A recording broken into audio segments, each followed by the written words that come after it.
സങ്കീർത്തനങ്ങൾ അധ്യായം 135. കർത്താവിനെ സ്തുതിക്കുവിൻ, കർത്താവിനെ സ്തുതിക്കുവിൻ, കർത്താവിൻ്റെ നാമത്തെ സ്തുതിക്കുവിൻ. കർത്താവിൻ്റെ ദാസരെ, അവിടുത്തെ സ്തുതിക്കുവിൻ. കർത്താവിൻ്റെ ആലയത്തിൽ ശുശ്രൂഷ ചെയ്യുന്നവരെ, ദൈവത്തിൻ്റെ ഭവനാങ്കണത്തിൽ നിൽക്കുന്നവരെ, അവിടുത്തെ സ്തുതിക്കുവിൻ.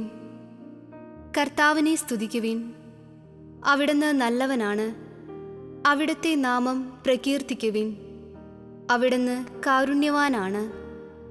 കർത്താവ് യാക്കോബിനെ തനിക്കായി, ഇസ്രായേലിനെ തൻ്റെ അവകാശമായി തിരഞ്ഞെടുത്തു. കർത്താവ് വലിയവനാണെന്നും സകല ദേവന്മാരെയും കാൾ ഉന്നതനാണെന്നും ഞാൻ അറിയുന്നു. ആകാശത്തിലും ഭൂമിയിലും ആഴിയിലും അഗാധങ്ങളിലും കർത്താവ് തനിക്ക് ഇഷ്ടമുള്ളത് പ്രവർത്തിക്കുന്നു. ഭൂമിയുടെ അതിർത്തികളിൽ നിന്ന് മേഘങ്ങളെ ഉയർത്തുന്നത് അവിടുന്നാണ്. മഴയ്ക്കായി ഇടിമിന്നലുകളെ അയക്കുന്നതും കലവറ തുറന്ന് കാറ്റിനെ പുറത്തുവിടുന്നതും അവിടുന്നാണ്.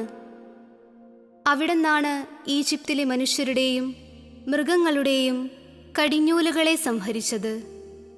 അവിടുന്ന് ഈജിപ്തിൻ്റെ മധ്യത്തിൽ ഫറവോയ്ക്കും അവൻ്റെ ഭൃത്യർക്കുമെതിരായി അടയാളങ്ങളും അത്ഭുതങ്ങളും അയച്ചു.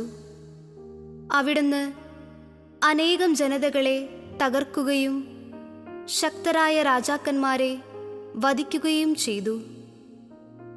അമോര്യ രാജാവായ സീഹോനെയും ബാഷാൻ രാജാവായ ഓഗിനെയും കാനാനിലെ സകല രാജ്യങ്ങളെയും സംഹരിച്ചു. അവരുടെ ദേശങ്ങൾ തൻ്റെ ഇസ്രായേൽ ജനത്തിന് അവകാശമായി അവിടുന്ന് നൽകി. കർത്താവേ, അങ്ങയുടെ നാമം ശാശ്വതമാണ്. കർത്താവേ, അങ്ങയുടെ കീർത്തി തലമുറകളോളം നിലനിൽക്കുന്നു. കർത്താവ് തൻ്റെ ജനത്തിന് നീതി നടത്തിക്കൊടുക്കും. തൻ്റെ ദാസരോട് കാരുണ്യം കാണിക്കും.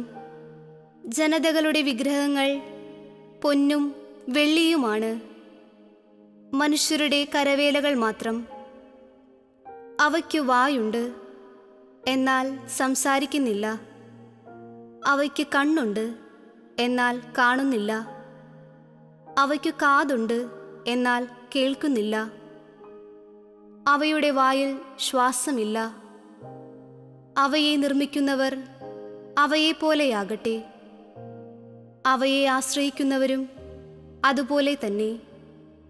ഇസ്രായേൽ ഭവനമേ, കർത്താവിനെ വാഴ്ത്തുക. അഹരോന്റെ ഭവനമേ, കർത്താവിനെ വാഴ്ത്തുക. ലേവിയുടെ ഭവനമേ, കർത്താവിനെ വാഴ്ത്തുക. കർത്താവിൻ്റെ ഭക്തരെ, കർത്താവിനെ വാഴ്ത്തുവിൻ. ജെറുസലേമിൽ വസിക്കുന്ന കർത്താവ് സിയോനിൽ വാഴ്ത്തപ്പെടട്ടെ.